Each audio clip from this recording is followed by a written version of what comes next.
Sure. Hey, everyone, welcome back to Six Cover. Appreciate you showing up. And today I got a hoodlum group of young men of madness out here. So let's get started. Let's have some fun.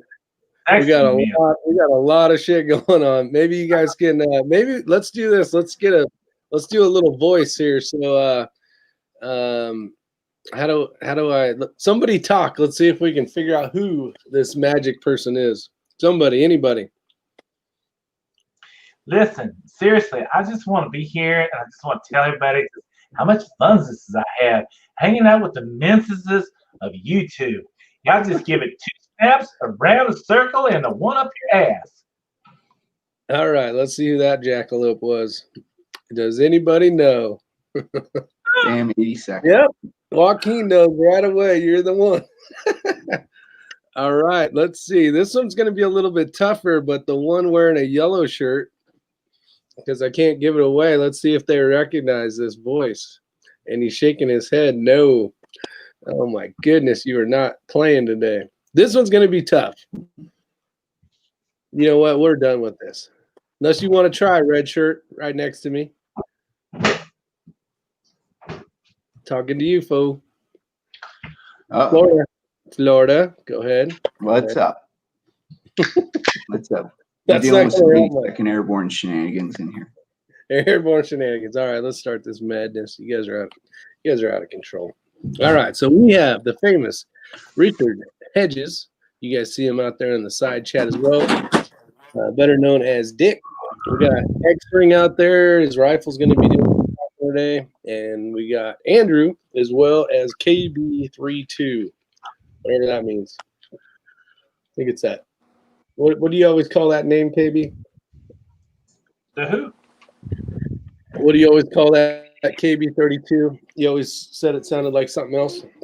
Never mind. Kabuta 32. Kabuta? I'm going to say the illustrious. Kabuta. All right. So, man, you guys are chatty. All right. Let me, while you guys are figuring it out, I'm going to see who got first place. The other Tim Davis got first again. I think that's 2 times in a row. We got Otter out there, Talking Rock, Richard Hedges. That's this guy with a beard. And we got Levi Cummins, Car Kane. TB's out there. What's up, TB? Dusty Rhodes. What's going on, Dusty?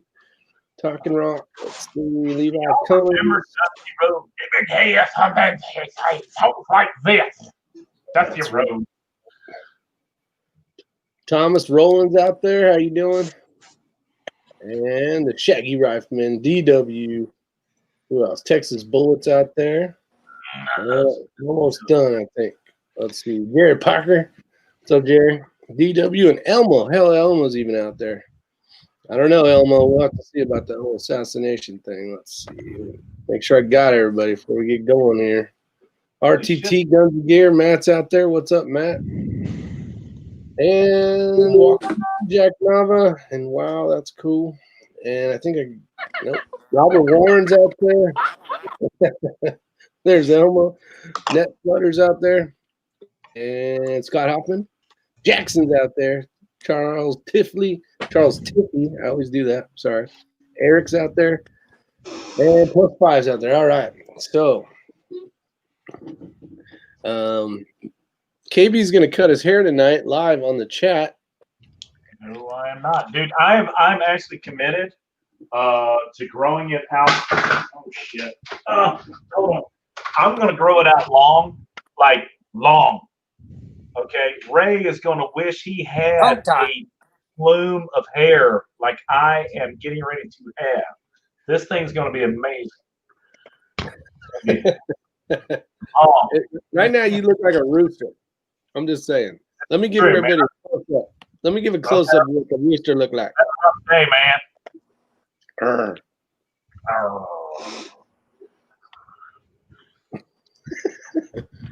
All right. So, Andrew, how's your day, buddy? What do you got going?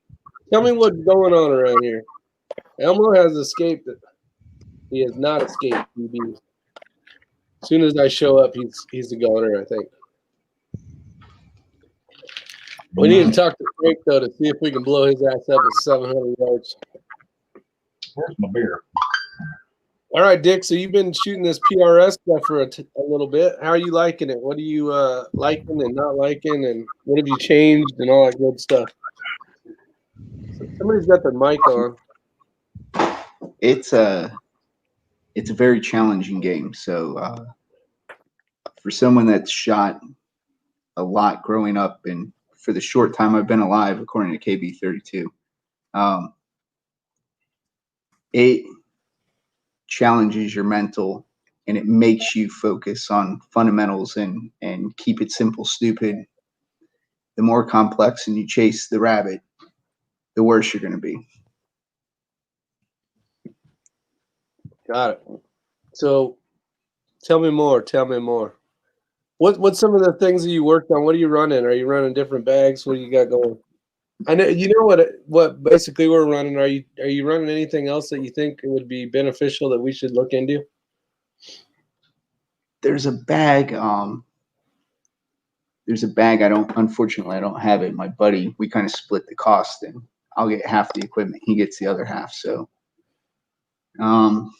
it's called a hot dog roll, and it's full of heavy pellets. It's only about an inch high, about 6 by 6. There's one stage where you're on a ladder or like a staircase, and you're shooting through each run, and it gives you something to set the rifle on, but without making it so high that you're blocking the optic. Okay. I just picked something up that's probably sounds a little similar to that. I haven't had a chance to shoot it yet, but it's very low profile. Actually, there it is. I don't know if that's similar. Is it on the Arca Swiss rail, or it's just a bag by itself? It's just a bag by itself. My problem with some of those are they tend to roll, even if it has a little bit and it's not well contained. So like the hot dog roll, about every inch or whatever, it's linear and they're stacked on top of each other. So it stays exactly where you put it. It creates a good foundation. So I bought some crazy bags and didn't like them, so I ended up going back to the old sock full of pinto beans. I can change that. So that's my new rear bag. I went back to old school, keep it simple, what I'm used to. Back to the basics. Does it work for you? It's my favorite thing for the rear. Use it. Yeah. Because I can make it as small or as big as I want it to be. And you can eat it if you haven't survived. Exactly. Right. It's all about survival out here. I got this big pillow bag. Yeah. We're actually looking at wanting to get one of those. Well, who makes that one? Good. It works good. This is Armageddon gear. And it works really good. In real practical application, I just use my bag, my backpack. I mean, you can use the same function. Well, my backpack weighs about 15 pounds heavier than that thing. So on a good day. So I'm going back to minimalist. I have the Weebad. I'm really loving this. The Weebad taco or fortune cookie, sorry. I can build it up flat on its side, upside down. It works really good on a flat surface. It cradles the gun. And then on a rail, it's all right. Huh. Yeah, I haven't tried that one. I don't know if any of you guys have tried that one, but the mini fortune cookie, Charles says, is a piece of gear I never had leave home without. The other bag will carry is a pump. Right. And then because I'm in South Florida, knee pads. So we do a lot of shooting off of cement pads and everything like that in structure. So okay, it's too hot to wear long pants, so I wear shorts. But I tell you what, man, either that or have a good buddy who's got knee pads. When I went to the last gun, we had to go down in the crawl in a hurry, and I was wearing shorts. And the first thing I did is I looked around. I said, "Who's got some pads?" and a lot of good friends out there. Like, here you go, man. But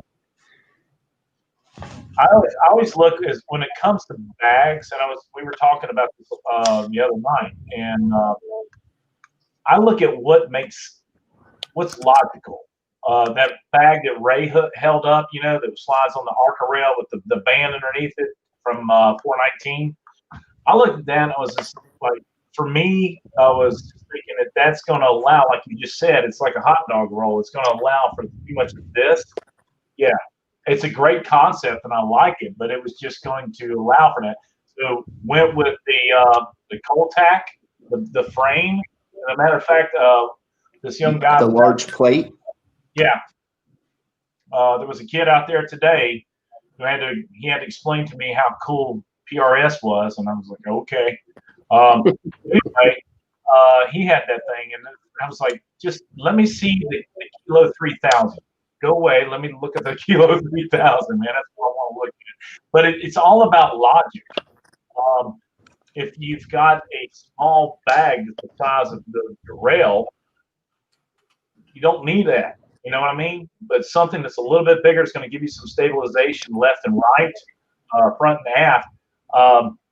That to me makes logical sense. So it's I'm looking forward. I just got the notification that all the Coltac stuff's on the way, so I'm really looking forward to getting that and putting it on that worthless piece of shit that I just built. So I found this little guy helps a lot. Barrel, The barrel and cool. This thing, I undervalued it at first, and when you're shooting for 6 hours of the day down here in South Florida, well, anywhere right now, it's so hot. You start chasing rounds. Yeah, I've got called. Uh-oh.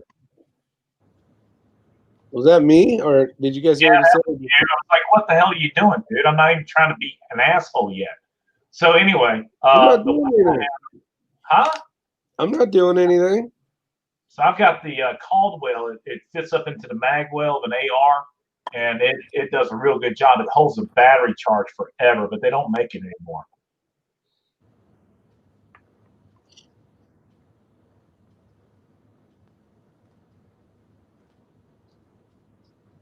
I haven't seen one of these. I don't know what that is. Is that the rifle cool? Is that manufacturing? Yes. Okay. Yes. I don't see Magneto Speed also sells one. Yeah. They're about the this is the rifle cool is the Magneto Speed. Okay. Oh, gotcha. Well, it's funny you guys should be talking about bags. He's not. He's here. He's here actually. I had a great day today. So I came home and there was a package on the doorstep. Now I'm not going to call him by name because his anonymity is probably more valuable. But he's on the channel tonight. Not on the panel, but he's in the comment section. And I do want to say I greatly appreciate it. Basically, I come home, I have this big box on my doorstep, and what do I have in there? I have an Area 419 bag, and this is not like the other one. This is the 5-pounder, and this is a much better bag. It gives you a wider surface, and I used it today. I actually just came back from the range. This was a little late getting on the chat, so I got that bag. Worked unbelievably well. But what also was in there was the Rail Changer X from Area 419. Now, guys, This thing is huge, okay? But this is what gives you the support so that you don't get the rolling over of like something like this, which is something that I found with the other Area 419 bag that was made by Armageddon Gear that was too small. So that's not all. They also sent a Coltac bag with it, and you guys know I like this because I used it at the Hornady PRC. One of the pros let me borrow it, and once again, it's thin enough that you can attach it to this Rail Changer X, and the way it clips in, I'm gonna stand behind. Yeah, here we go. So basically, you have these, and this is one solid piece of billet aluminum. Basically, it goes in here, locks in, and then what you do is you pull the gold tab. And when you do, this arm comes down, and then you can put it into that, lock it in, and that tensions the whole thing, and it goes right on the Arca just like that. Beautiful, beautiful piece of kit. And Yeah, we were shooting through ports today. Mini X Ella just got her chassis in for the MDT. That's what this is, and this is for a CZ455. And I already had the Aerial 419 rail on it. And we just trained today on positional stuff, and the bag makes all the difference in the world. And that's that. Yeah. That's the Area 419 with the latch that like expands to keep the bag on it. Yeah, the cold tack. Yeah, it's a different frame. So, theirs is called the backbone, and it has Velcro straps that go around the bag.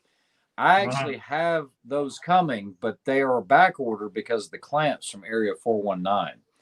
So it's a very similar bag, but yeah, it's a good setup either way. I saw, I was looking at what you have there, and I thought about ordering it, and then they went on back order for 100 years.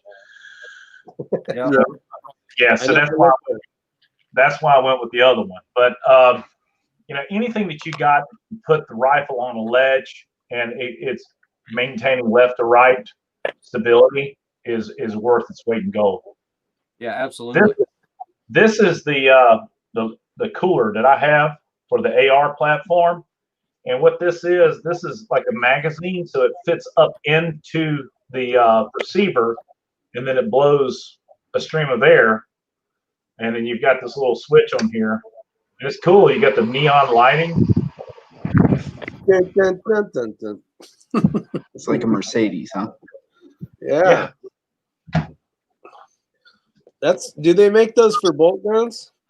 Like they don't make them. They quit making them. Bullshit. And, that's stupid. Yeah, I know, right? What the hell?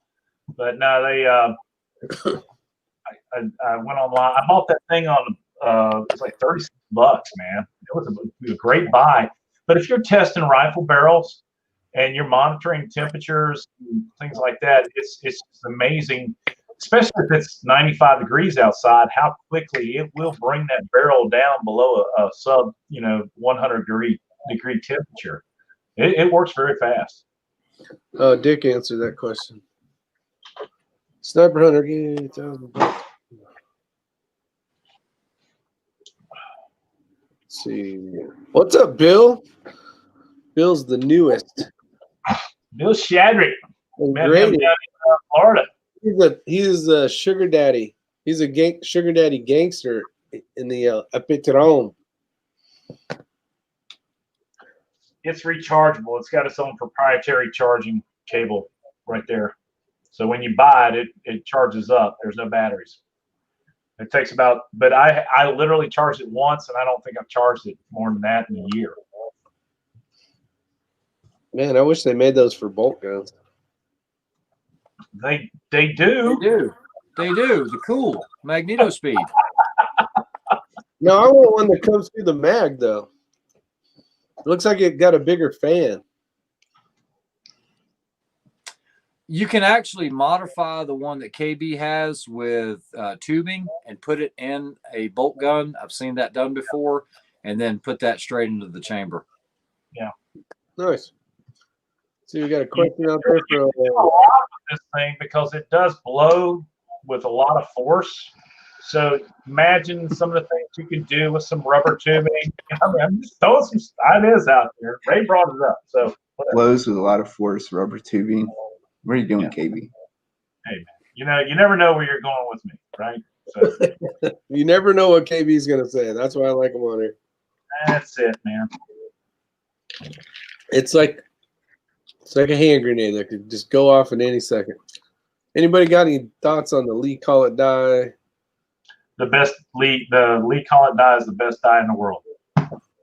In the world? Come on. In the world. Yep. You want to talk? And that's your factory crimp die, Lee Call It. That thing is awesome. If you watch, there's a YouTube channel, guys out of California. It's 45, whatever his name is, man. He does a ass load of reloading stuff, but he's old school, and he swears by that thing. Why you gotta wait so long on the Tika, Andrew? Because it's not chambered in 6mm Creedmoor yet. It's not a it's not an SKU in their catalog. I talked to their VP of marketing today at Beretta, and they're going to go ahead and start doing them when they do come into the country. I'll get one of the first ones. I've got a 6.5. It just sits here. I don't really. You guys are more long range shooters than I am, for sure. I'm more of a carbine handgun guy and shotgun guy these days. But I'm going to start shooting 6mm Creedmoor. As soon as that rifle gets built and shipped into the United States, I'm going to have it. So we'll see how it goes. I'm sure it'll be just fine. That's going to be cool. It'll be one of the first ones here. Yeah, I'm getting the stainless barrel, 24-inch. I ran some numbers on the 6mm Creedmoor. I think the 24-inch barrel length is probably where it's at. Maybe Ray will disagree with me, but I don't want to try so hard to make that magic 2,900 feet a second. You know what I mean? Yeah, I hear you. So you got the 6.5 just sitting there. It's the same rifle, but Yeah. in the 6.5? Yeah, it just sits over there. Just sitting there, just chilling. Could just get a barrel turn for it.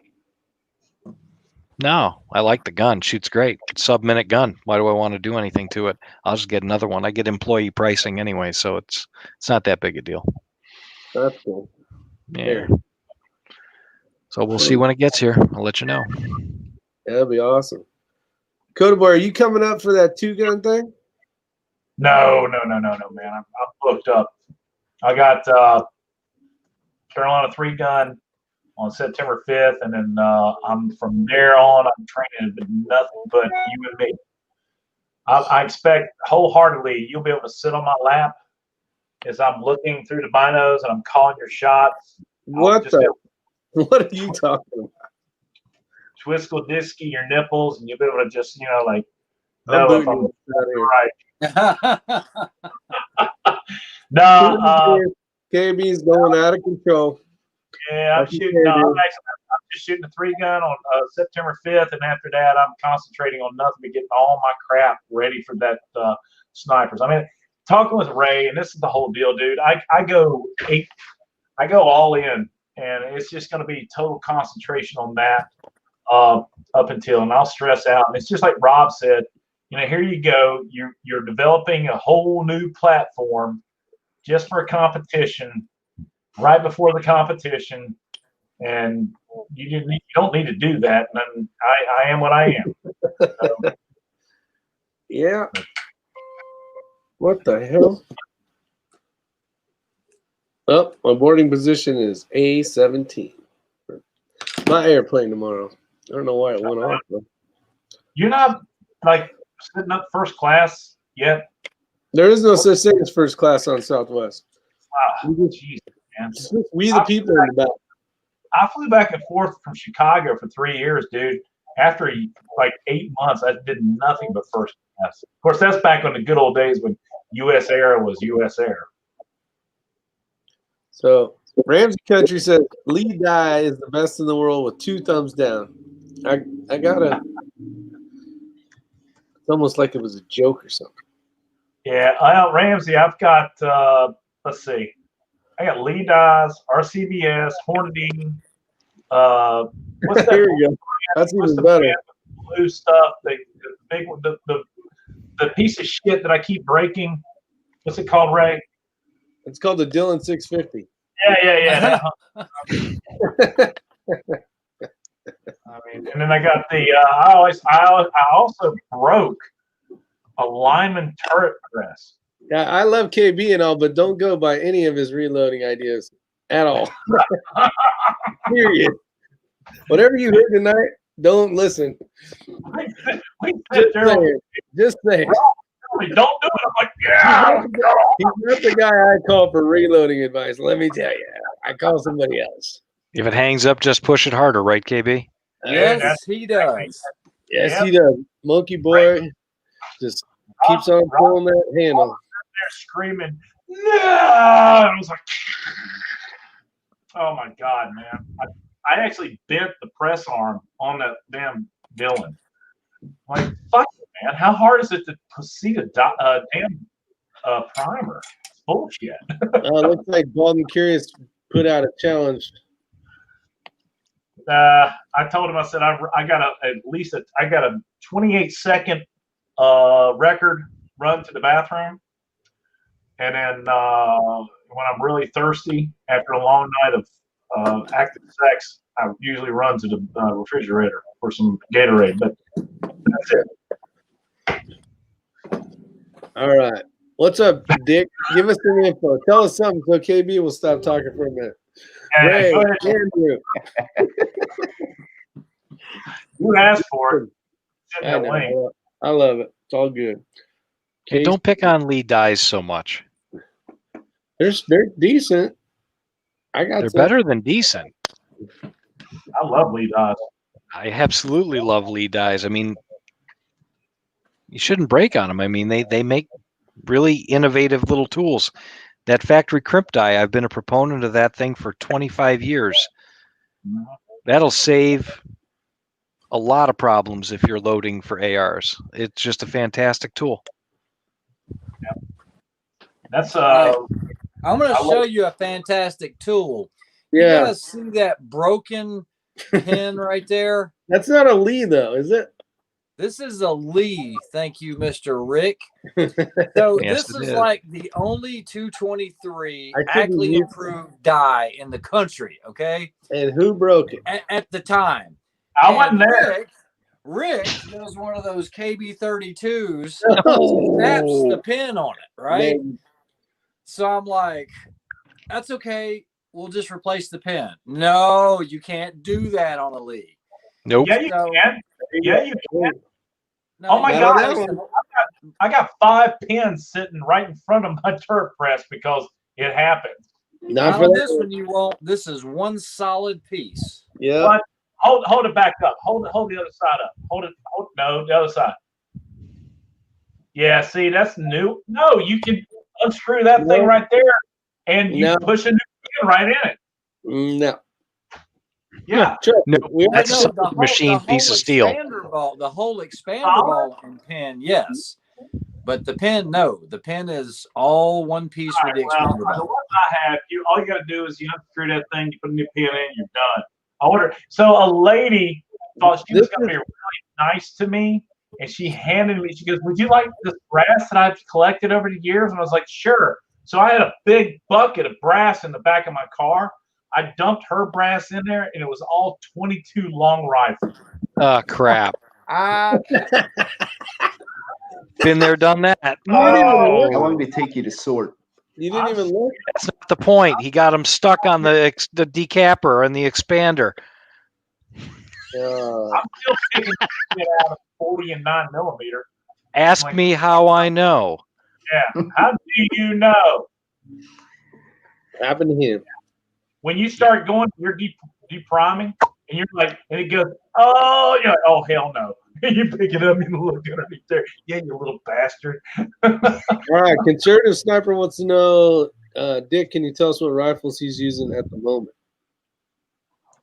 Right now, I'm using a Tikka TAC A1 for 6.5 Creedmoor. I'm running production with that, and then just got my open gun going. So Defiance Action, 32 or 26-inch barrel. It's also 6.5 Creedmoor on an MDT ACC chassis. Nice. Very cool. What optic you running? Leopold on both. I have a Mark V HD on the open and one of their older scopes on the Tikka. Awesome, man. How you liking that HD? I love it. I love it. I mean, it's nothing high end like most stuff you guys are running, but the 5 HD, I seem to like it. I like the dial indicator, so it shoots a little thing up every time you rotate it, so you know if you're back to 0 or not. Awesome. What else we got out here? We got my 6 Creed dies are cheap. Ass Hornady dies, no expander ball. When I use a Canon Mandrel with 2.5 thousand inch. Hopefully I can get an arc. Supposed to have a call from Eagle Eye tomorrow. Nice. Bolt gun, right? Yes. Yeah, KB's playing around with the gas gun arc right now. He's got a. I don't I know. got 60 more rounds. I'm going to go back out tomorrow like a knucklehead. I got rushed today. Some kids showed up and they were like, hey, "Can we really shoot, man?" I'm like, "Just don't shoot my cameras, dude." And and honestly, I think when you're rushed, it's a little crazy. But it wasn't. Let's just say this: I put 120 rounds through it today, and it was not the laser beam that I wanted it to be. But I'll just leave it at that. It was not very, and I was hitting targets out to 1,000 yards, but it was just randomly hitting. You know what I mean? So we'll see how it works out. It's amazing you got a proof barrel. I went to get a proof for a gas gun that I was going to have Kenny build me, and they came back today with 18 weeks. Yeah, at a 18 minimum. weeks. I don't ask me how it happened. It happened, but they're not releasing those things till November 2nd. And well, this was 6mm Creedmoor. It wasn't even a 6mm arc. Yeah, for me to get a replacement for the pre-fit on the AI, because I know I'm up to 600 rounds already on that 6 Creedmoor, I'm looking at mid-December before I get a new one. Oh boy. Yeah. Yeah, it caused me just to abort the gas gun. I don't think I'm going to be shooting that much longer or as much, because when that 6 arc comes in, I think that's going to be the ticket for me, because we're hitting the numbers the velocities that we wanted, and it's performing really, really well. I mean, he's getting quarter-minute groups all day. All day. It's capable of doing it. The round is. I will tell you this, the standard deviation, my extreme spread was 70 feet per second. Yeah. On factory ammo. And I was literally at 700 yards. I was shooting, and all of a sudden, 3 feet to the right was it was hitting. And I could take a 77 grain Oaktail Hollow Point Sierra and hit that target all day long, not even thinking about it. And I was just sitting there going, "You got to be kidding me, man." So it got bad enough to where I was throwing out the highs and the lows out of 20 rounds, and I came up with 12 that gave me a common. I was getting 26.92 out of 12 rounds. But it was just like, okay, I'm done. And it was. I get frustrated. I really do, because you put a lot of time and effort setting cameras out and doing everything else, and you're trying to get everything running right. I was rushed because the kids were there, but you know, I'm gonna produce a video, and I might release it to just to a couple of friends, just so they can y'all can see what was going on. But I'm going back out tomorrow, and I'm gonna take my time. And there was no wind. There was 0 wind. 82 degrees. It was perfect. 60% humidity. I mean, it was just all the wonderful things that you needed to have happen for a great round to make its way, especially with an awesome barrel like Proof puts out. And I was devastated, honestly. Yeah, you wanted one ragged hole, and it didn't work out. Well, the 2 rounds, the 2 first ELDs landed one on top of each other. And I was like, holy smokes, here we go. Nice. And then from there, it went to shit. All of it was everywhere. So, I mean, I always talked to Ray. I was like, I'm going to tear the rifle down and redo it. And, I've got several JP rifle uppers and everything else. And that's not what's doing it. How tight was that barrel? That's not going to be it. I mean, square in the face on the receiver, that's not going to be a problem with the JP. I wouldn't take it apart. I really wouldn't. And this brings up a good point. So, you guys know I'm a huge Hornady match ammo guy. I love it. Of course, nothing's going to touch, hand loading. But I have yet to find a bolt gun that doesn't love Hornady match. Okay, even Rick's rifle. You throw that Tika, you throw some 140s, 147s, it doesn't matter. It's going to shoot a ragged hole. Yep. You guys know that I got that F1 firearms that I've been trying to do the review on, but I keep running into issues just like KB. Every single time I go out there, somebody's you can't even talk, you can't anything. So this is like the fourth outing trying to make this video. So I'm not going to lie to you. On the first time I went out there, I wasn't expecting much. I had Hornady ELD match. It's a gas gun, 6.5 Creedmoor. And I tried 140s and 147s, and the best group I could get out of that thing, and it looks like $1 million, was about 2 minutes of angle at 100 yards. Ooh. Oh, it was horrible, right? So today, I'm like, you know what? I'm just going to take some of the 41.5 grain, H4350. It's going to smoke a little bit more, but let's see how it does. It shrunk it down to a minute group. I mean, it was virtually the same as far as we're on an accuracy node, but the gas guns are just so much more different. But that gun was shooting horribly. So Kenny brought up a point because I talked to him about the 6 arc and the issues that you were having out of the gas gun. And he's saying it's going to be that seating depth. And just like what he's, like everybody knows, you start hand loading for that thing, I think it's going to be lights out in that rifle, but I don't think it likes that factory ammo. No, it's, when we did I did the 20-inch 1-8 twist. Loved it. It was a .38 MOA, 5-round shot group out of a gas gun. It did not like the Black Hills. Black Hills was 1.5 minutes of that thing, and even ELDs were. And I had some ELDs, the 77 grain. They literally were like a 1 1/4. So I know that there's a difference. But what killed it was the extreme spread. The standard deviation was all over the place. And if you have that, you will never get that group. And when you shoot the 1,000-yard target, it's just a matter of luck that you actually hit the damn thing, not a matter of skill. Yeah. So this brings up another point. So you guys know I shot that Black Beauty for years in competition. And I either ran like Black Hills, the 77 TMKs, or, even like the Razor Core 77. I have yet to find any 77 grain 5.56 or 223 that shoots lights out like a 69 grain. The thing is you're going to give up some of that accuracy in order to get that velocity. All of my Black Hills, even out of the proof barrels, I usually get about 1.5 inch groups at 100. But that, for me, that's acceptable for the size targets for the application that I'm using it for. And the thing is, it stays supersonic beyond 1,000, whereas you're not going to get that out of the 69. You're buying that BC. Yeah. That's it. You're exchanging the accuracy for the ballistic coefficient.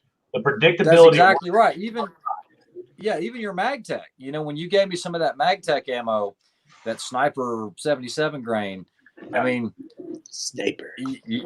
Yeah, that's what it was called. It was actually on the box. I'm like, really? They put that on the box? Sniper. The Army SDM courses use 69 grain. Who said that? That was sexy, whoever did say it. I was liking that. Dick, you've got a great voice, man. You have a voice for radio. No, but the Army SDM courses have been using 69 grain for years. Yeah. Hey, Jerry Parker says, I love the SIG Elite 77 grain. Of all the bullets that I've tested, SIG Elite has the lowest standard deviation extreme spread of any factory ammo. Go ahead, Ray. No, the one box that I had left is not the Sniper. It is the First Tactical Defense. Dun, dun, that's what I gave you was the first defense. Yeah, this is what you gave me. But when I tried to source some other ones, the only thing that popped up was that Sniper ammo. I'm like, what's the difference? Who knows? I've got 1,000 rounds of that stuff sitting there, and I swear to God, out of my my 3-gun rifle, that gives me the best group. and it matches so well with that reticle. I keep 100 rounds on it with me in a box, like the blue MTM boxes. Whenever I go 3-gun, and if we're shooting past 100 yards, I'm like, da, da, da, you guys are fucked. It's because I'm gonna clean house today, unless I'm breathing hard. So I hope I don't have to run. What's up, Ronald Wilson? How you doing? Does accuracy change much on a gas gun with a closed gas system and hand cycle? Do what? Hello, panel. Does He's talking about closing off the gas system and hand jacking the rounds in, and how does that affect accuracy in a gas gun? And that's a very interesting question. All right, so let me answer that because I've got about 1,500 rounds of experience testing that theory for a company like Cali Key. So what happens is Cali Key leaves the gas system open, but it diverts gas out the side, and the bolt does not reciprocate. Okay, so what we found out is that you will see some accuracy increase, some minimal muzzle velocity increase, hardly any though. But I mean, if you want to know, you will not see any noticeable increase off of a closed gas system. There. I'm not trying to bust anybody's bubbles or anything, but you're not going.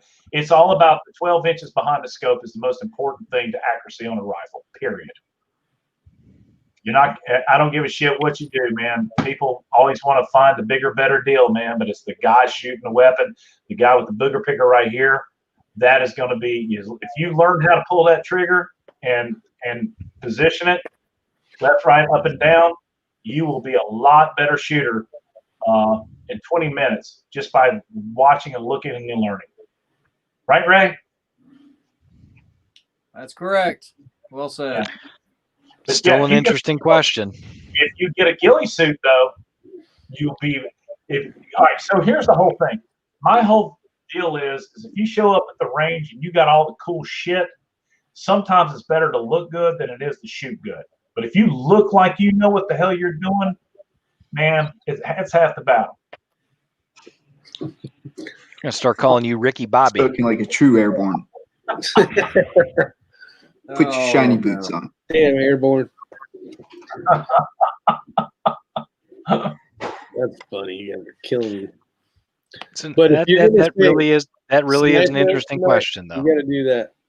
It is a question, but I will tell you this: I've run that. I've had a company buy me a couple thousand rounds of 6.5 Creedmoor and 77 grain. Where do you think we got all the damn MagTech from? To test that theory, and I shot it at 100 and out to 200, and literally the only thing that would actually make a difference is I changed the bolt on the gun, and changing the bolt will give you a bigger degree of accuracy than closing off a gas system. Hold on for a quick second. We talked about this, I think, last night. Ray was the one talking about it. I think this was the question, but he picked up the 6 arc dies today. What is the process for converting to 6.5 Grendel? Was that what we talked about?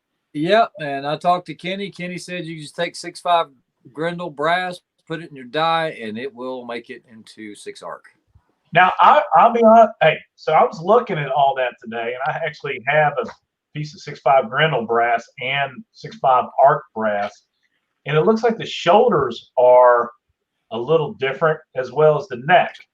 So that putting it in a resizing die will correct all that. That's what Kenny said. If he's on here, he can chime in. But because when he told me that, I was like, I got a boatload of 6.5 Grendel brass. So shocking. Yeah, I'm gonna try it. Now I got a trimmer die coming where you hook your drill up and trim it, resize it, trim it, do all the stuff.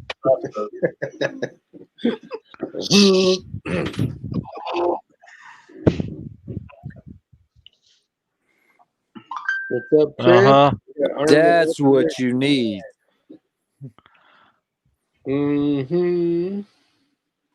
Well, can be what you need. Talk and looks are cheap. I say print it on steel plate. That's what matters. Charles Tiffy's got an answer for us. Highlight his stuff. There we go. Ba-bam. Shabam. Out there. Shoulder is a few thou different, and the neck is 3 thou shorter on the arc brass. Other than that, it's identical. You can trim that up real easy. I don't know if you have to after you resize it. Maybe. No. If it's 3 thou shorter, you shouldn't have to. Here we go. I trim. You know what's funny is I literally trim. I don't give a shit. I've learned the hard way. I trim every piece of brass, chamfer, deeper, whatever else. I do it every piece. I don't care if it needs it or not. If I put it in my machine, I know it's been done. I ain't got to worry about it. That's a great question by Shibal Siki. And I think I can answer this, or at least my thoughts on it. I have owned a lot of Knight's Armament rifles. And I sold every last one of them, the last one here recently, because of that bolt, okay? I like the system. I know it's supposed to be more reliable, but how are you going to get replacement parts? That bolt is supposed to last almost twice as long, the extractor and all that, than a conventional AR bolt. But when you go online, they're never in stock. If you want one, they're $400 and something, and they don't share any part with a standard AR. So you get in a time like this where there are no parts anyway. What if it breaks? What are you going to do? And I have a big issue with that. Now, I've liked all the Knight's rifles that I've owned, but I don't like that. I think they call it an E2 bolt or something. They changed it. And yeah, supposed to give you more reliable extraction and all, but no, I don't want anything that's special. Chris, I'm working that those days. I don't know about the rest of these knuckleheads, but I don't know. I might be going. I'm not sure yet. Wildcat, which is where the ARC idea came from. There's good information from Charles right there. Let's see. Thank you for your time. Conversation. Can barrel turners be used on an AR rifle? I saw this one earlier. Yes, they can. All right. Nope, we got Eagle Eye out there as well. Going to be tough. Have you any travel restrictions?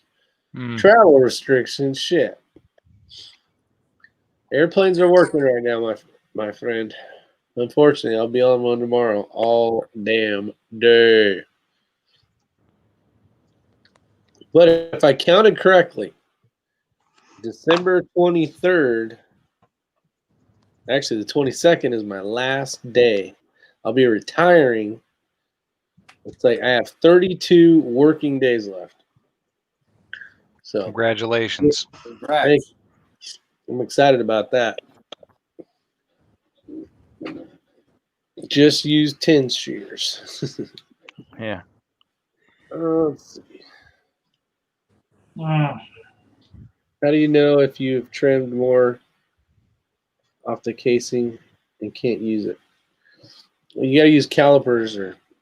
Yeah, you want to. So, say for instance, this guy right here is a factory, and what happens when you shoot this thing? It elongates the neck. That's why you have to trim it down. But you don't want to go any shorter than what the factory is. So when you put it in a trimmer, you have that set, and each time you fire it, the trimmer's set at the same size. So even if you bring it up and you trimming, it may not even do anything but chamfer and deburr it, but that's the minimum. But what you're ensuring is that every time you do that, that overall length of the case is the same every time. Ask Ray. Yeah. He's the authority on it. I mean, shit. He's looking at me like, oh. Heck, he's looking at a couple. He's looking at a couple. One of them is it's in Colorado. Boulder, Colorado. Boulder, and the other one is in North Carolina.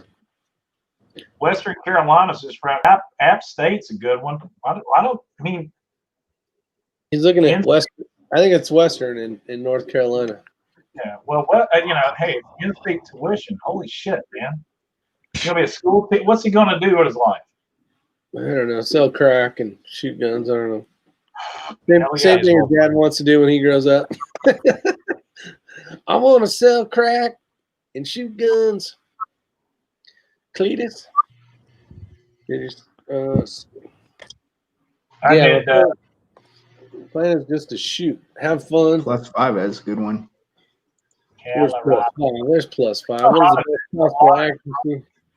They do a lot of ecstasy and drugs and pot up there in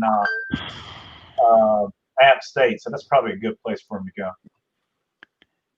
No. He can bring the good stuff home for you. Here you AR magical men, you can answer this one.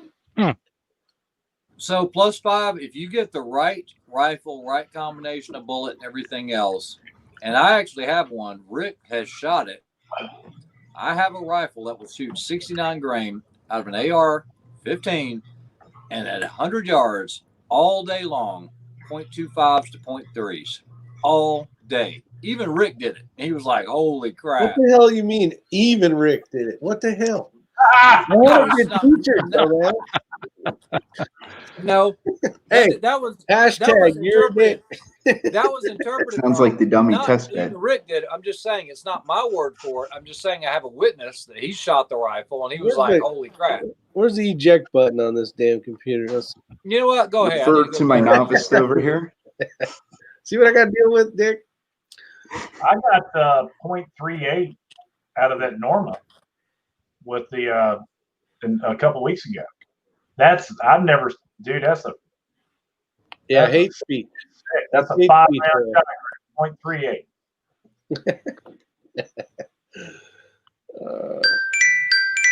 Well, what I can tell you is that an AR-10 based platform was just selected as the new semi-automatic sniper rifle for a foreign military that I was working with.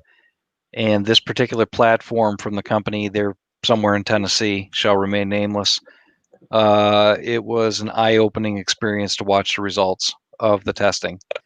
The gun shoots lights out. Every sample that was tested shot lights out, and they can be very accurate. Mm-hmm. Gas guns, well, actually, this isn't a gas gun. It's actually a piston gun, and it's deadly accurate. Sub-minute all day long. Fantastic The gun. M110, the M2, all of them are technically gas guns. This is not a gas gun. This is a piston gun. Piston, the CZ. Yeah, I think the only requirement for most of the SASs and all that is just it had to be sub-MOA. That's it. Yeah. Everything else is just gravy. Absolutely, but this particular gun and the testing that was done, and I watched the results. I evaluated them with the team. Significantly better than sub-minute, Ray. Yeah. First letter start with a Bravo. I think I saw that.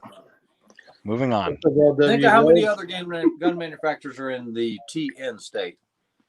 Yes. Lots of them. It's a patron saint of shooting shit. Lots of them. I love that, Andrew.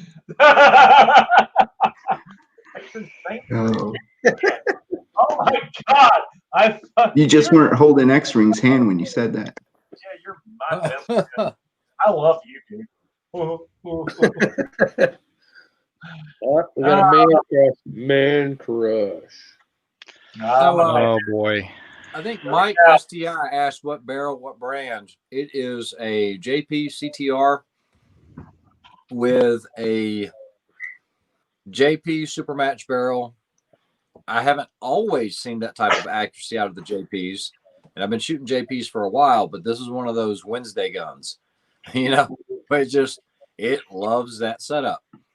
Also had a Lancer Outlaw that I competed with for about 2 years that would do that all day long. But other than that, those are the exceptions. They really are, because almost everything else, I mean, it's decent.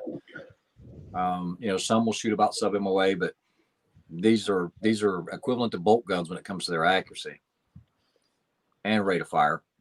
And they shoot a lot faster. The patrons. Yes, they do. Shit. I and I am in love with this guy Andrew now. My God. Your I don't hair's know even, whether to be thankful or frightened. I'm hey, your hair's even like your hair's even going after him now. It's like trying to get your hair's like trying to grab Andrew already. mm-mm. I like no, it. no, No. no. The world ain't what it seems, Gunny. There it is. Ah! KB, check the private chat. Oh, you sent him a dick pic? What? I did. Yeah, well, I tell you what. Oh, Lord have mercy.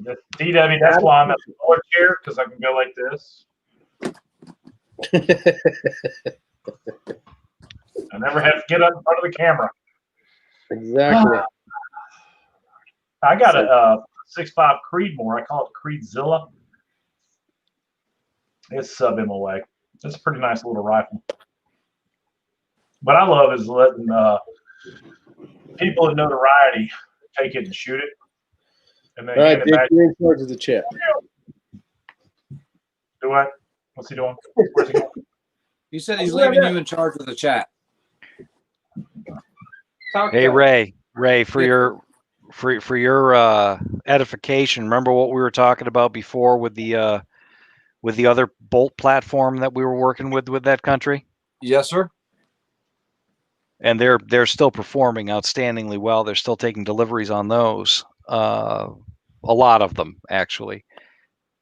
Nice. The other model in semi is shooting just as well, and it shouldn't be. Yeah. And it is. It's just, I don't know what the hell they're doing, but they're doing something absolutely correctly. Good to know. It's that damn Palmetto State Armory. I'm gonna tell you. Oh, jeez. I can sell you that rifle for $39.95. Yeah, buddy. I'll tell you what's funny is I'm getting ready to build a 6.5 gas gun, 18-inch with a DC machine barrel, and it was hand picked and delivered to me. So we'll see how it shoots, man. And I hope it's lights out. I just really do. But DC Machine makes all the barrels. They make 2,000 barrels a day with Palmetto State Armory. Wow. Isn't DC Machine owned by Palmetto State Armory? Yeah. I'll tell I you, was just wondering. there's about 8 other manufacturers in the country who are owned by Palmetto State Armory that you will not know, and they make half of the AR parts for every OEM manufacturer in this country. And it's funny as shit, man. Like, I'll screw Palmetto State Armory, this junk.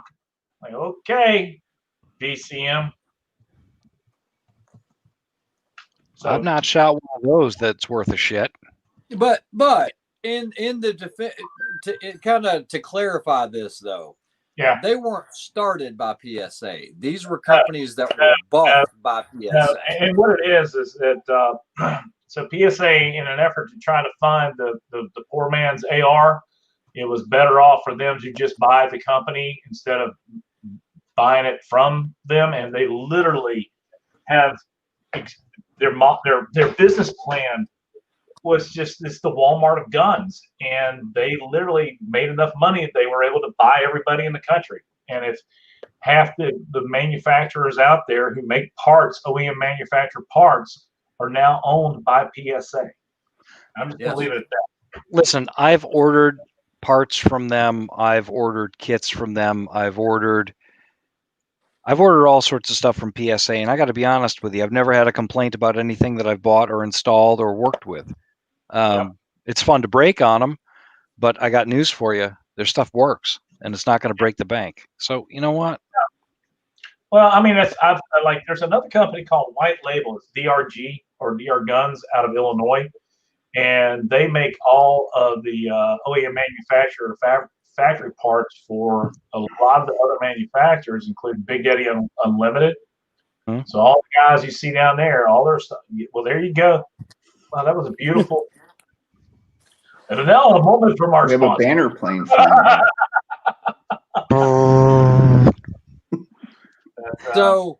So yeah, no, on that point, what you're saying, Andrew, I've only with me being so close to Palmetto State Armory, I mean, it's just right across the border, the state line. I've been down there a lot. Okay. And so I have never got a bad part from them. However, I was teaching a carbine class and we had a guy's bolt seized up.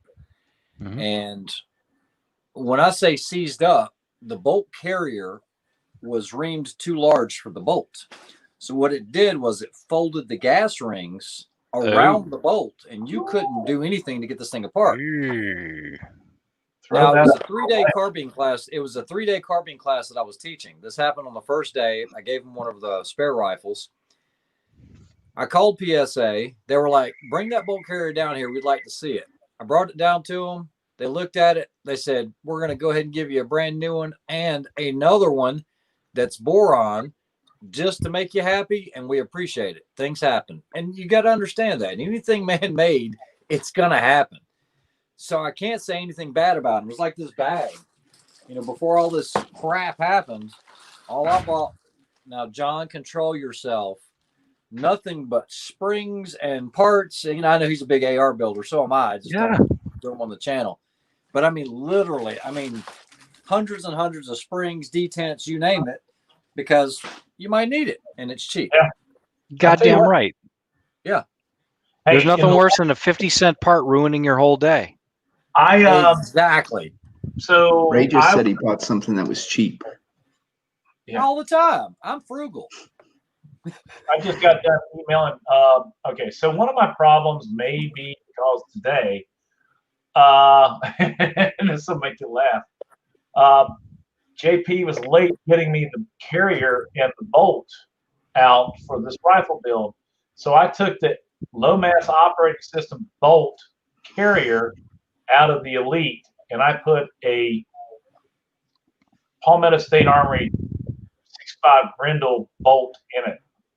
And when I said, I don't know if you know Ben Zimmerman. Yeah. I told him that. He said, for the love of God, please tell me what I got to do. I will send you my personally owned 6.5 Grendel bolt. So I just got done emailing him. I'm going, hey, 1.75 MOA. What do we got to do to get that bolt? I will pay for shipping. So it's, and like I said, Ray was the first person that I ever learned from. He told me that when you change out a bolt, because we were down at the Clinton house in a 3-gun, and you had a Rubber City Arsenal or Armory bolt crack in half, and you guys changed the bolt out, you're shooting factory, which, man, you know, any little deviation can ruin your day. But you change the bolt out, let's change the point of impact. And that's one of the things when I was working with Cali-Key, I told those guys that the bolt can influence the point of impact and accuracy of your bullet. So that's one of the most important parts, is the true face of a bolt. So I'm not putting it past that, maybe because I was using a PSA bolt, not to say that it's a substandard part, but I sure as shit know it ain't up to JP standards, you know? So we're going to go that route before I put any ammo through this thing. I want to test it with factory ammo with the best parts that I can, because people are going to buy. And this is a part of the problem when you test stuff out. You're not shooting for yourself. You're shooting for everybody. So you have to shoot a factory barrel, factory bolt carrier, factory bolt, factory ammo in order for that review to actually mean a damn thing, because people looking like, oh, great, I'd love to be able to reload, but I can't, you know? Yeah. So there are certain aspects when you test and do the shit that we do that you have to adhere to. And it's just, I wanted to get this thing out live and shooting, and they're behind on production on the 6.5 Grendel bolts, 6 Grendel / Arc bolt. And unfortunately, that might have cost me some accuracy notes there. Yeah, real quick, I want to touch on one other thing, because we have a lot of people that are watching. There's 3 things that I've noticed that you will notice if you try to do this before a match, or if somebody does it during a match, that will change your zero, or could potentially change your zero a lot. 1, changing the bolt out. 2, changing the muzzle brake or retightening your muzzle brake. 3, adjusting your gas system if you have an adjustable gas system. I don't need it all on myself, Rick. Switch that off. I was gonna, but now. You know what? Palm. No, and I mean, if anybody disagrees, I'd like to hear it. But I've seen some huge points of shift or points of impact shift from adjusting one of those 3 things or changing one of those 3 things on a zeroed rifle. KB, you're a big AR guy. What would you say? Adjusting your gas block. I found that out today. Okay. Yes, it will affect. Changing the bolt will change it. I don't know so much about changing the bolt, because I've never done that. Once it's set, it's set. Huge. It's huge. We had one, I don't remember what rifle it was, but we changed it out on Ray's, and I was like, what in the hell happened? Yeah, so I see this a lot. Harmonics, it becomes a part of the barrel. That's why when you do a free-floating rail, one of the reasons I'm a big fan of the JP Mark III handleguard is because of the way it connects the whole system together. It almost isolates the barrel unto its own. But a muzzle brake being on the end of it. I mean, I'm trying out a new muzzle brake today, the LR from Ultradyne, and that in effect could be the reason why this thing's not accurate. I don't know. Wait a minute. Here's something that you got to think about when you're putting on a muzzle device is, are you sure that everything is concentric? Because the way you have everything set, it shoots one way. You take and you reset it, and it's just off a little bit. You may not be perfectly concentric, and you might not have equal clearance all the way around or where you once had it, and it's going to change your point of impact a lot. Dick and I were talking about that in the private chat before. You got to check your clearance of your smallest inside diameter of a brake sometimes, and to make sure, because there was a time when a company was sending out muzzle brakes, didn't have enough clearance. They weren't shooting for shit. People took the muzzle brakes off, and it was a sub-minute gun. So, okay. Yes. Yeah. Now, this was a topic. This was a big topic recently with Kenny and I, because there is where that crown ends, you'll start building up carbon there. And we're not going to name the manufacturer because they're a well-known suppressor manufacturer and other stuff. But anyway, they have a lot of contracts. And if you don't maintain that muzzle brake, it will shift everything. I will tell you that I personally was working with some DHS guys on a training day, and the guy was like, man, I don't know what's going on with my rifle. And I said, take that brake off and clean the carbon out of it. Because what are you talking about? I haven't taken it off ever. And I said, well, that's probably the problem. Well, there's your problem. We scraped the carbon out of it, and sure enough, that happened. Now, that being said, and this is interesting, the tuner that Kenny is running right now, he noticed that it will do the same thing. On a PRS style rifle, I don't want to be taking off my muzzle brake because I know that can shift impacts because of harmonics. And that's one of those things that I don't want to be messing with that all the time. So I passed on that. I'm just going to go with one that's kind of like what Rick has on his, or I'll put a Hellfire on there and call it good. But that's a critical dimension there. Absolutely. And we used to call it buffer. Okay.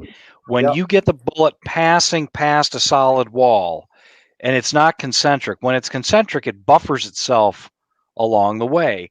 I don't know if you remember back in the old days, some of the old folks, the old timers that I learned from, and you probably learned from too, to accurize guns, sometimes what they would do is they would backbore the barrel from the muzzle in maybe an inch. You ever heard of this trick? Sorry, I honestly missed that last one because I was going through the comments. My bad. That's okay. I heard something about backboring. Right. They backbored the barrel from the muzzle end in just over diameter, and it was a precision pilot hole that they drilled at the end, a precision hole right down the bore, concentric. It was just very carefully done. And what it does is all the escaping gases, they actually buffer the bullet concentrically around it and buffer it all the way out. And sometimes they would notice significant improvements in accuracy. So when you Okay. change one of those dimensions, we tried experiments with this. When you drill it just a little off, or it's not just right, or there's not getting the buffer around, you're throwing yourself all over hell's half acre. So it's a very critical thing. Service your muzzle device, clean it, Yeah. take it off. Yeah.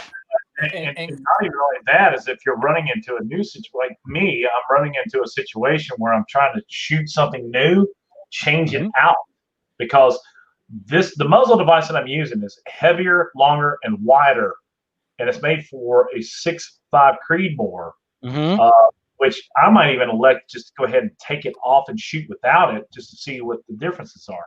The whole thing is about harmonic, and it's the whole what is it?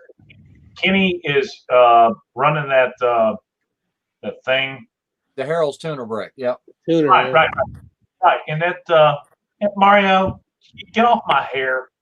So anyway, dude, every day is a bad hair day for me, right? Anyway, I'm not shaving my head. Got hair. Oh, let me tell you something, man. This is beautiful hair. Why does it just stick wherever you touch it? Oh, jeez. Because I haven't had a bath in like a week and a half. So anyway, Nasty. Yes. So no, that's a lot to do with it, man. What the hell we were talking about? The muzzle Accuracy. harmonics. Yes. So I might try to just go ahead and go with a different muzzle brake just to see if that has any effect on it. All I know is that Rick is going to feel the wrath of the muzzle brake when we do this competition. It's going to be hilarious. Poor thing's going to have tinnitus for like 2 years. Nothing better than a JP recoil eliminator for shattering eardrums. Yeah, there you go.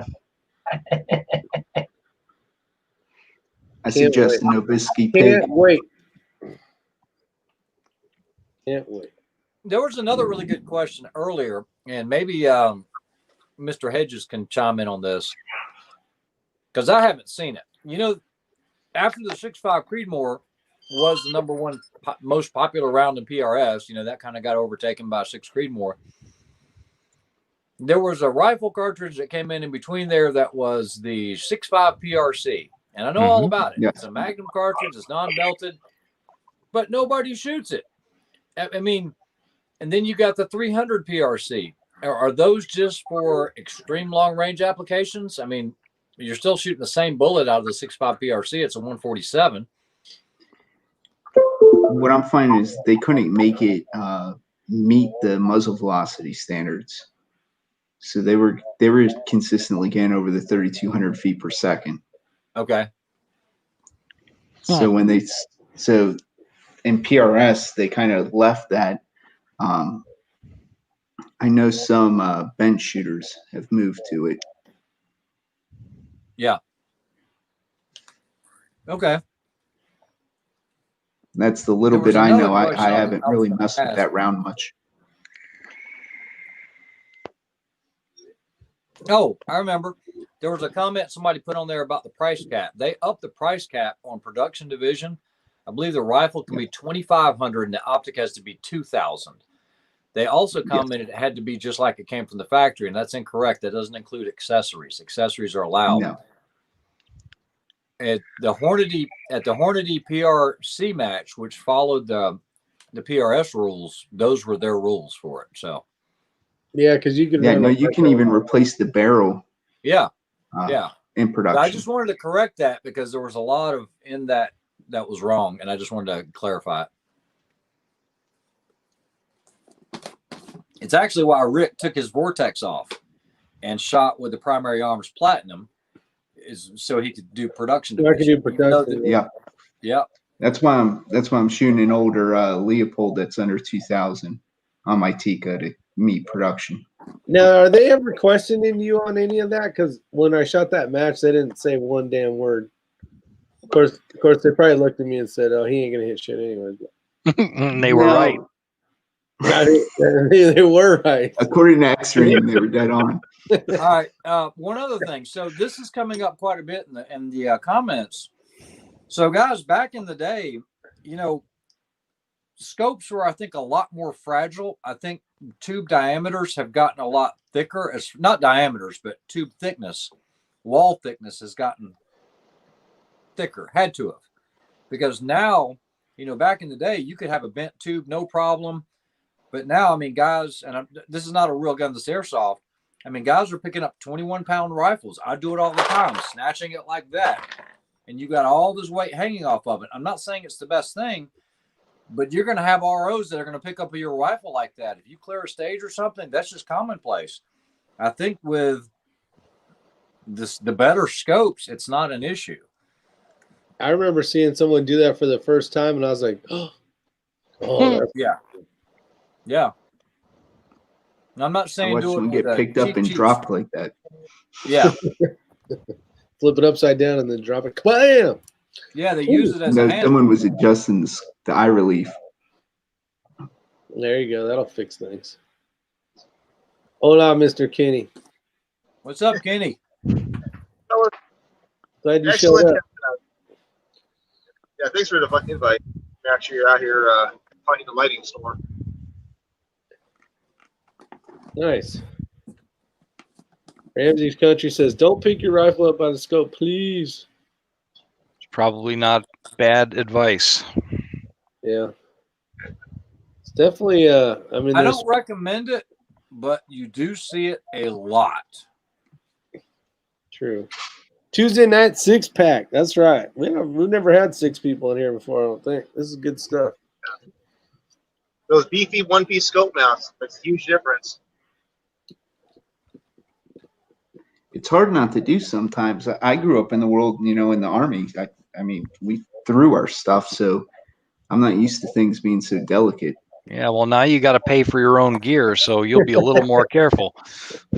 That's right. You're like, if I drop this, I'm going to have to I was pay. at a 3-gun match, and I threw my gun in the barrel, and someone's like, aren't you worried about zero? And I'm like, we jumped out of airplanes with these things. I don't understand what you're worried about throwing it in a barrel for.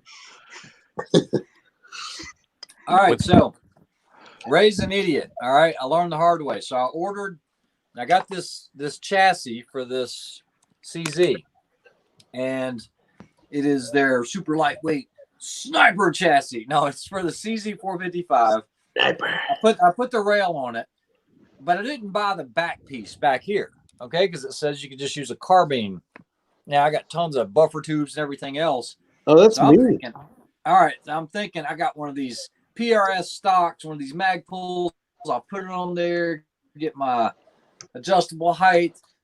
Well, guess what? It doesn't work, because when you put the rifle length buffer tube on there and you put your PRS stock on there, whatever they call it, the Gen 2, it'll rotate on you because it doesn't have the index point like you do on an AR receiver. So don't make that mistake. I'm going to have to order it because I just don't like the carbine right here. This is an LMT stock that I threw on it, but the problem is I've got to crane my neck just a little bit, and so does Ella, just to look through it. So don't make that mistake if you order it.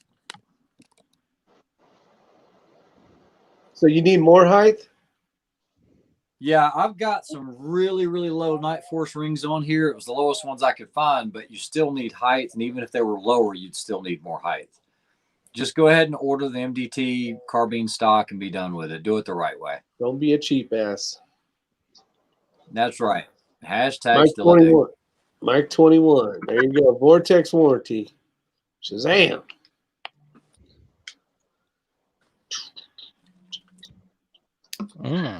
Here we go. I know the answer to this one, I think.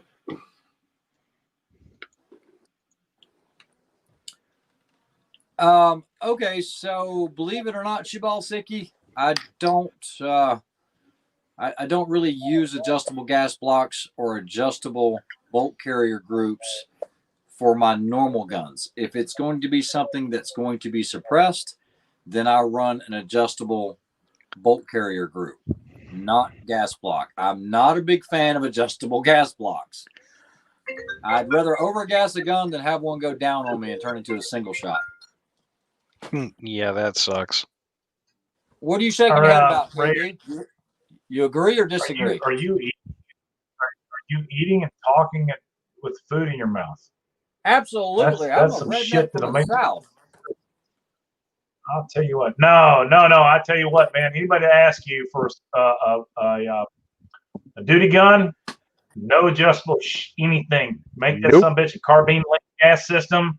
Make it rock and roll. I don't give a shit if it ejects at a 2 o'clock position. It's ejected. Rock and roll. That's right. Just make that bitch work. It has to work. Your rifle's not ejecting at a 3 or 5 o'clock position. Yeah, watch this. It runs on anything I put in it. Kiss my ass. It'll run on diesel. That shit Kerosene. is right. And I'm getting. I told Ray, I said I laugh at this, but I am actually going to do it. I'm building this wall behind my desk, and I'm having 4 matching AR-15s. I know it's vain. I don't give a shit. It's what I want. I've been dying to do this forever, and slowly but surely, I'm saving up the parts and pieces to do this thing. And I was looking at barrels today, and I was like, "Yep, carbine M4. Don't give a shit. Put them on there." And they're like, "Carbine length?" I'm like, "Yep." Why? I go, "Because they will run. I don't care what you do with them. They will run. I can hand them to the gardener, and he will be able to shoot it and make it run." Yeah, because that's the strongest gas impulse is on a Yeah. carbine gas system. That thing I was shooting today is a rifle length plus 1 inch. And Yeah, they do plus that 1. rifle length plus 1 because it reduces recoil, but yet that's a high pressure round and it's able to make it cycle back and forth. And you want to go with an adjustable gas block.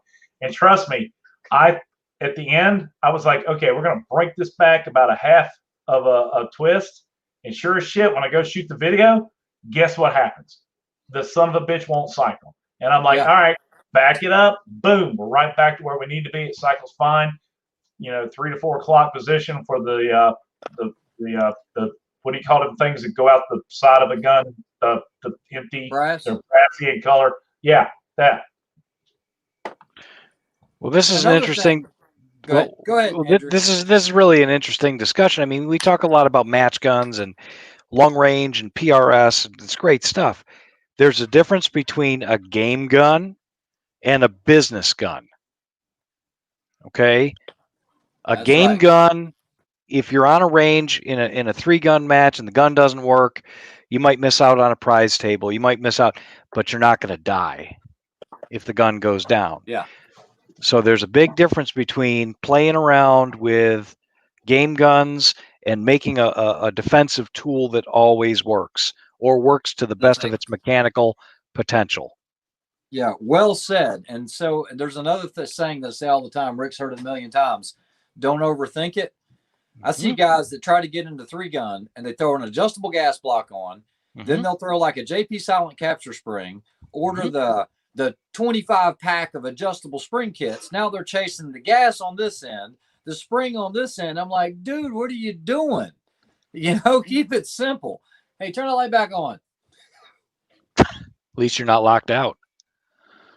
Well, that's the whole thing. Is when I build a rifle, everybody asks me, and that's the whole the concept behind the rifle. What are you building it for? Like, okay, so we're building this rifle for the snipers. I know.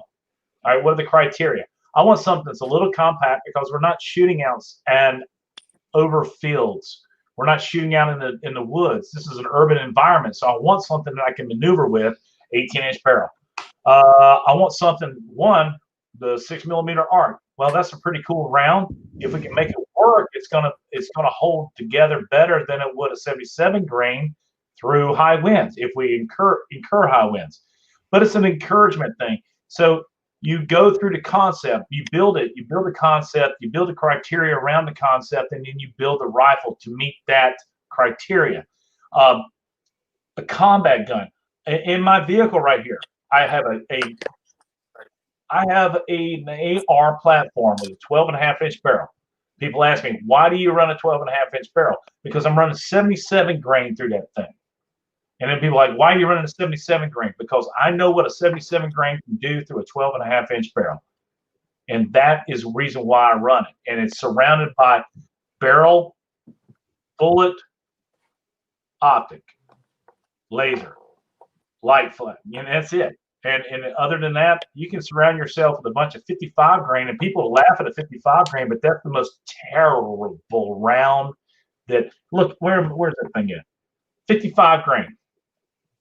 That is an ugly, nasty beast that will defeat armor, and it is because it is so fast. It is ugly and nasty. Terminal ballistics is what it's all about. So when people ask me, what do you consider when? Yeah, what? Yeah. Ugh. Oh, yeah. Okay. Ugh. And they're like, what about green tips? It's like, screw a green tip, man. You don't want green Don't tip. need all that shit. 55 grain, Yep. mother truck shit up left and right. Shoot something live with it and you'll figure it out. Anywho, that's just me saying. Oh, yeah. That's all. Just nothing to see here.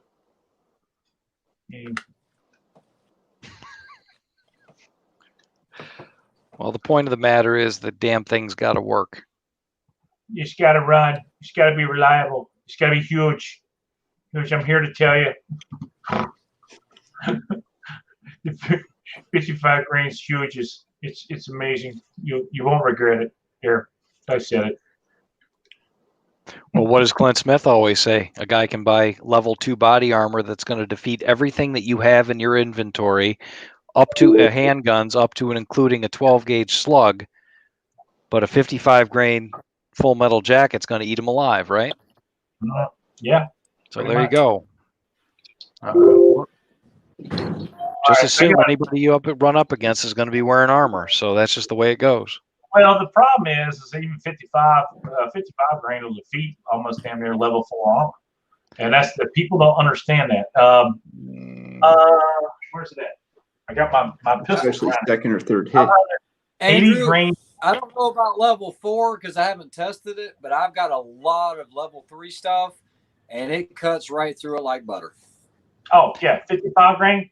And I'll tell you what's really nasty is the 80 grain Fort Scott munitions at 1,300 feet per 50 feet per second will smoke the shit out of level 3A. It will run 3A. Level 3A is only meant to defeat handguns. Okay. Well, that's what do you think the 80 grain Fort Scott munitions is? It's 9mm. Yeah, we talked about this once before. Yeah, it's nasty shit. That is some nasty shit, and I didn't know it was going to defeat it. And I was doing a review for Premier Body Armor out of Gastonia, North Carolina. I was like, let's test it up against this stuff, and it went through it. I was like, oops. And I talked to the owner, and he was like, yeah, you were doing real good until you broke up that Fort Scott shit. It held up against a 1,400 feet per second 1-ounce Sabo round slug. Yeah. Shotgun. It's all about frontal area. But that Fort Scott just went through it. But here's the funny thing, and I don't tell anybody I said this, but you ever heard of that company called Vism? Vism. VISM. 3A. It was a little thicker, a little bulkier, but it held up. It's probably made of Twaron, that's why. Made of China Larum. So Twaron is a better material than polyethylene. So that upper right there. Night walking. You guys have seen it before, and I know Andrew's seen it before. I caught so much crap about the upper. It's a 5-inch barreled AR, but find something else that's this short. I took it off, so it's not a gun. You put this, especially with something that's like, a machine gun. Find something that will defeat body armor as easily as this will. And even though it's only a 5-inch barrel, I understand you're giving up ballistics on the long range. But for a PDW, this will put a 5.7 to shame. Oh yeah, absolutely. And if you don't kill them, you'll cook them. Plus we almost lost the kid in a shoot house. He got hit with go to war plates on the best stuff we had in the Army, and the double tap in the back. The second round's what penetrated. Yeah, he shattered the ceramic layer, and he went almost through the polyethylene or the KM2 on the back end. Yeah, absolutely. They're not meant for close proximity multi-hit. No. Y'all have plates in the Army? Yeah. What? And we put our back plates in. Don't tell anybody. I thought you left this out because it was lighter and you were never going to be running away. Like this. Yeah. Oh, you guys, I swear. I never did anything cool like KB. Yeah. Yeah. I Nobody didn't do has. anything cool. I just had fun. I had fun. I mopped a bunch of floors and buffed some shit. All right, Hey, it was the greatest time of my life. Now Yeah, we've got mail. gotta shut my computer off. Be right back. See you. Peace. All right. Oh, Let's take some questions. We got off track there. you guys are on a rant. It was working though because I was on the phone. Just so you guys know, those of you that aren't in California, up and down the state of California, we have 6 teams. They are the incident command teams. 5 out of the 6 are on fires right now. Yes. You guys have got a lot of wildfires going on out there right now. I got guys all over the place right now. And it's hot as hell there too.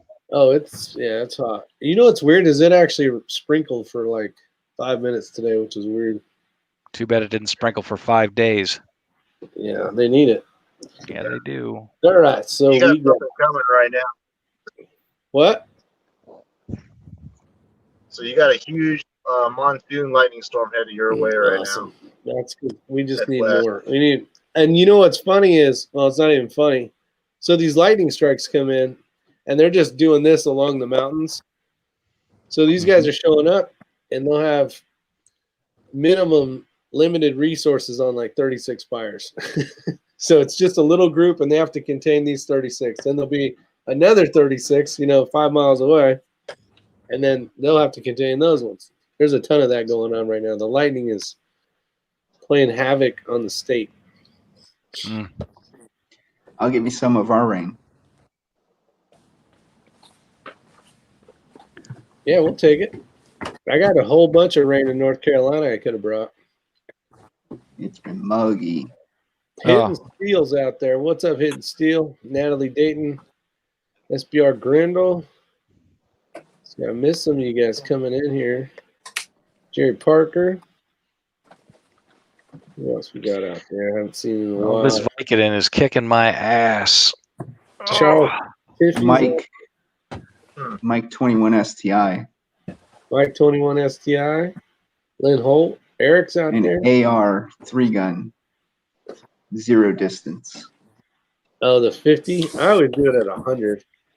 50 is a good I like zero. 36 yards. 36 yards is an excellent zero. I mean, your deviation from there to 300 is was so the small. question based around 3-gun? Yeah. Yes.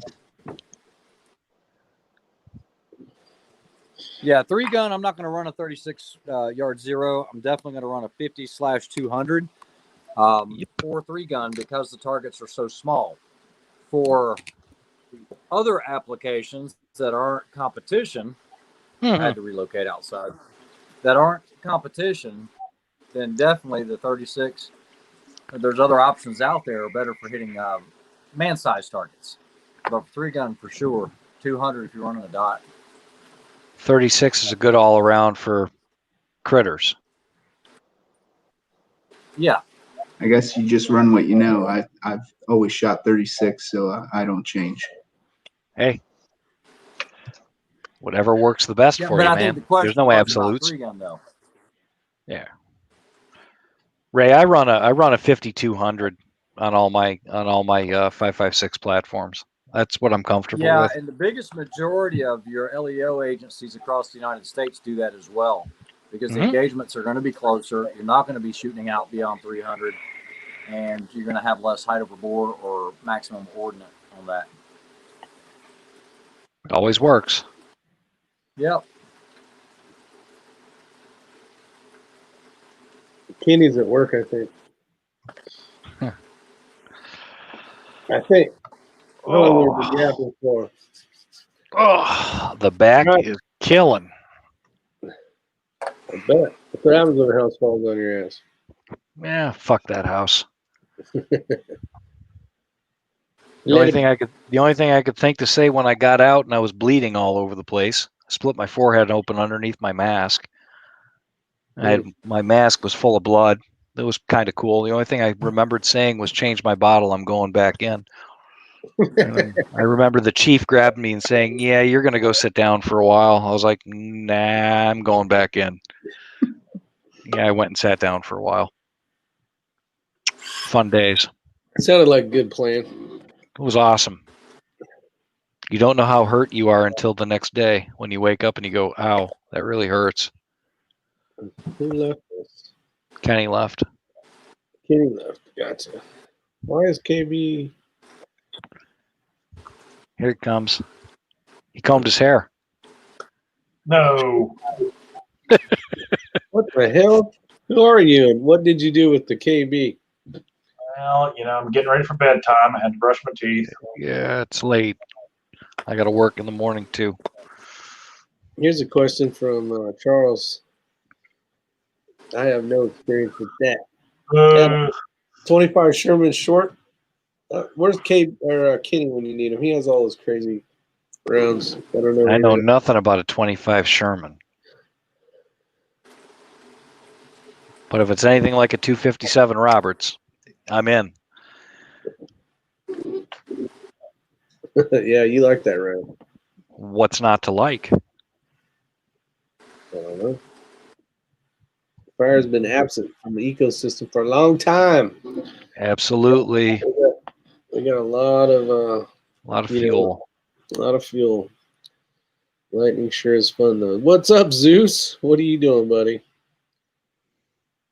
His hair combed itself.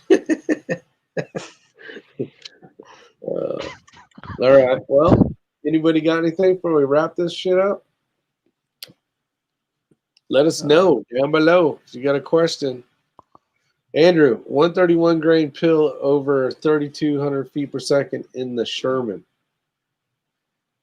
Come again? Here, I'll hit the button. But damn. Oh, what the hell happened? Boom. 131 grain bullet over 3,200 feet a second in the Sherman. I'm going to assume it's 25 caliber. Jesus. That's got to be just smoking. A zinger. We got a zinger. Yikes. Is Nosler brass worth it? It's nice. Nosler brass is nice. Nosler is one of my most successful. Not Nosler. No, never mind. Yeah. Norma. I'm familiar with Starline. God, Yeah, we can start a whole discussion about 25 caliber. Oh my God, it's such a wonderful, wonderful caliber, and nobody pays attention to it. Ramsey Country. What's he saying? 25 caliber has been left behind. How many high BC bullets for that caliber? You don't need a high BC bullet for a 25 caliber round. So keep in mind what it's used for. Not everything is long range, right, Ray? That's right. Long dong Silva. There we go. He's back. He had to go lift the train out. Yeah. Do a 10-100. Had a little break. You had a what? Oh. Are you in North Carolina by Ray's house? Funny. Because that's Yeah. We missed everything you said. whatever you said, you gotta say it again. Oh, okay. Yeah, we had a big lightning storm. I was just waiting for it to pass. I was going to show you guys, but I got no reception when I go in that house. You can literally see all the lighting arresters like sparking. It's like a lightning show, dude. It's pretty cool. That's amazing. That's cool. Yeah. That's the one headed to me, huh? Yeah, it's heading west right now. Great. That means at 12 o'clock I'll be busy. Thanks. Yeah, it's going to hit Barstow in about an hour. So. I'm looking at it right now on the radar. Is that going right down the 40? Yeah, going down the 40 right there, and as over there in Needles. Well, it just past the Needles now, heading west. It's pouring down rain here. Yes, sir.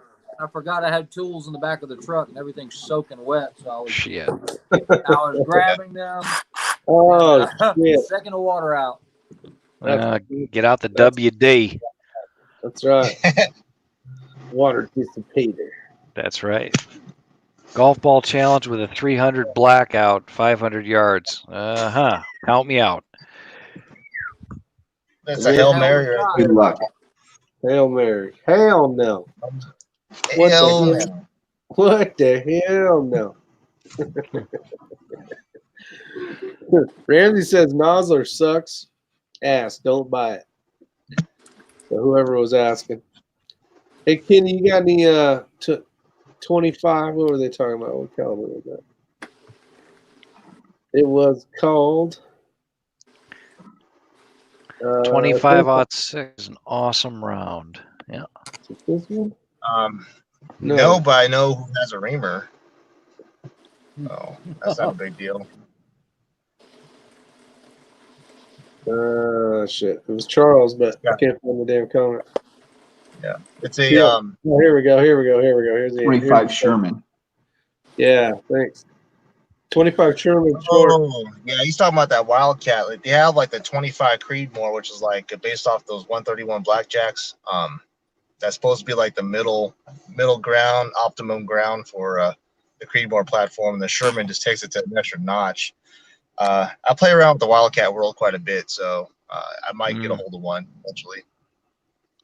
Well, I'm interested in anything 25 caliber that can push a bullet 3,200 feet a second. That's very interesting. The Sherman will do it. That's Even the interesting. Creedmoor will do it. Yeah. I've always been a fan of 25 caliber. I think the quarter bore is really neat. It's just a neat gun. It'll do anything you want it to do. There's a lot of ballisticians that swear by it being a perfect balance between the 6.5 and the 6. So. Well, yeah, well, it is. It's kind of dead in the middle, right? Right. Yeah. You ever seen what a 25-06 will do to an elk? Oh yeah. Yeah. I did a Sabo round out of a that was very similar to that, and I seen what it could do to an elk. It's unbelievable. Devastating. But yeah, the only thing about the Wildcat stuff, even 25 caliber, is just the lack of support as far as reloading supplies. That's the reason why I don't really show it on my channel. If anything, I make my own dies. So. Well, I'm a big fan of 257 Roberts. I'm an old school guy. That's an awesome little cartridge. Absolutely. I really wish they would start making rifles in that again. 257 Roberts, 6.5 Swedish Mauser, 7mm Mauser. They're all just fun to shoot. You know, and that was something I was brought up on a previous live chat. Ray brought it up. It's just the technology we have nowadays with the bullets and primer and powder. It just brings new light to these older cartridges. It makes them shoot more, hell of a lot better. Hey, I put my 6.5 Swede up against any modern rifle, anywhere, anytime. I actually said that yesterday too. Yeah, 6.5 Swede. That's a mile capable cartridge right there. I'll tell you what it can do at 400. It'll scare you. Yeah. Scary by missing you, or what? Okay. I don't know. I've got a 125-year-old rifle that'll outshoot just about anything made today in 6.5 Swedish Mauser. So it's kind of hard to beat. Sub-minute gun. Hey Rick, by the way, this weekend for the 2-gun, I designed 2 of the stages, and both of them have mandatory reloads. Still a dick. Hashtag still a dick. Why would I care? Everybody's got to do it. It don't matter. Because it's not the norm nowadays. Oh, I gotcha. And that PRS guy had set up the long range stuff at 600. I heard. Who was telling me that? I talked to somebody today. Was it you? No, it was Matt. Yeah. It was Matt. I think. Or you? I don't know. We had a PRF stage where it was mandatory mag reloads between every shot. You had to touch the mag to the ground and back in the rifle. It was a pain. Ugh, No doubt. man. that's just cruel. That'll just eat up some time all day long. Was it a 90-second stage? It was 90 seconds, 10 That would targets. suck. 10 targets? And it was alternating between 300 and 500 yards. Oh, I gotta Oh, go to no. bed. I think I hit but 2. You can jump off here, and you're in a big deal. Glutton for punishment. What can I tell you? You know, this pain reliever is kind of hit or miss. It'll either knock you out or it'll keep you up. So, it just is what it is. It is what it is. I think Yeah, I figure I got about another week of discomfort and I should be okay. So what's the round count going to be on that 2-gun? Not much. They fought me tooth and nail. They didn't want a high round count. So for the stages that I took care of, you're allowed 30 rounds of pistol on stage 1. So 2 mags are 15. That's it. And then on rifle, it's like 2 mags, 22 or something. They wanted to keep the round count really low because there's no ammo. Yeah. I can see that. I see a lot of people not shooting right now just because of that. But Hey, Andrew, you got any connections for primers? Huh. Well, it's funny you should say that. The answer is no. And I went downstairs in my building. IMI happens to have a sales office. Their North American sales office is in my building. Well, if anybody out there is on the board, I'm looking for 2 million small pistol primers. 2 million? 2 million. That's all. Yes. Shit, no problem. I'll go in the back room. Yeah, I'm not looking for it for myself. It's something I'm just trying to procure right now, and I've already reached out to Federal and some of the other companies. But yeah, if anybody's got any ties, no, I can't help you. Let's make it happen. I talked to the VP of Beretta today. Yeah.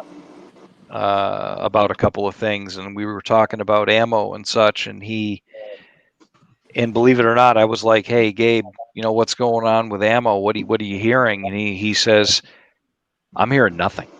He's like, there is none. It's just none. Everything is spoken for. It's just disappearing. It's gone. I went downstairs. Go ahead. No. Go ahead. I was going to ask, what do you know about that plant that burnt down in South America? It's supposed to be the plant for Varget. I don't know anything about it. Okay. The Democrats probably did it. as long as the one in Australia don't burn down, we'll be good. Right. Yeah. This supposedly the one plant that produces Varget's the one that burnt down. So we might see a shortage on that. I got connections at St. Mark's Powder. Hey, Ray, I'll give one of my contacts at GD. Yeah. A call tomorrow and see if I can get a line on a couple million primers. We'll see what happens. Yeah, I know what you're talking about over at GD, and we reached out to someone there already. I mean, this is ready to go if we can get it. But I know you got a lot of contacts, but I've been reaching out everywhere over this week actually. So anybody has a line, let me know. Can't make any promises. All I can do is try. Yeah, I know. Yeah, like the VP of Beretta, he just said we can't get ammo. Nobody can get ammo, and it's just bad. I'm going to tell you a sad situation. The problem is this order was actually placed, and it was piggybacked on another larger order. Oh shit! And the problem is when all this crap happened, I think greed came in because all of a sudden that got missing. And I think it got sold is what happened to someone else that was a higher bidder. And so now there's a big shortage. Yeah, and this was all before all this crap happened. Shit. Let me ask you a question. Was there 4 little letters attached to the order called DPAS? We'll talk afterwards. Roger. Mm-hmm. I've seen that before.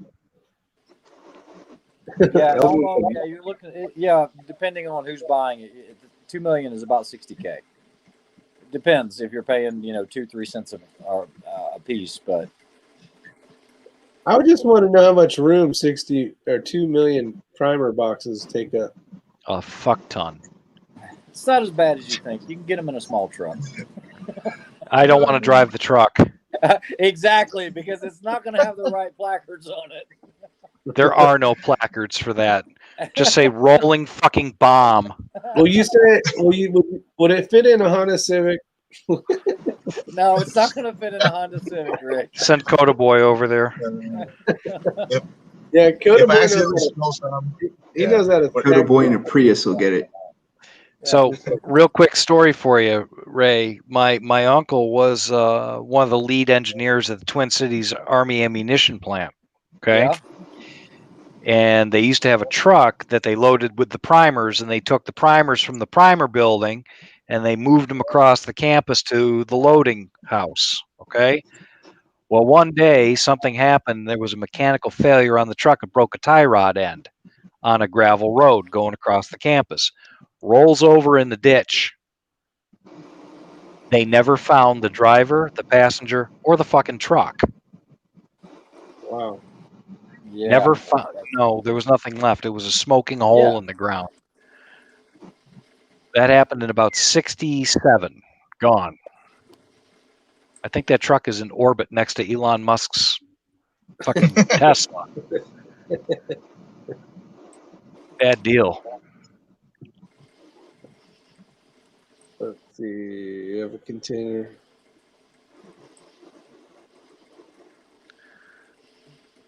Oh, I don't know if you saw that private chat comment, Ray, or not. I don't know if you can from your phone, actually. All right, well, let's wrap this up, everybody.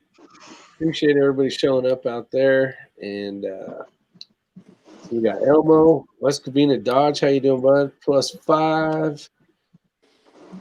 These are 6 covers out there. Holy shit. What's he So you doing? got Student Elmo, Ramsey Country, Mike 21 STI, Carcade, Richard Hedges. Appreciate you showing up, Richard. Thanks for having me. It's nice meeting y'all. Charles Tippy. Hang tight, Dick. Dick. Dick. And All last right. one, Real Andy. quick question: if I do these X-ring lowers and uppers match set, should I put hashtag still a dick on the lower? Absolutely. absolutely. Definitely on mine. And then don't forget Right. TV. Chalk it down. All right.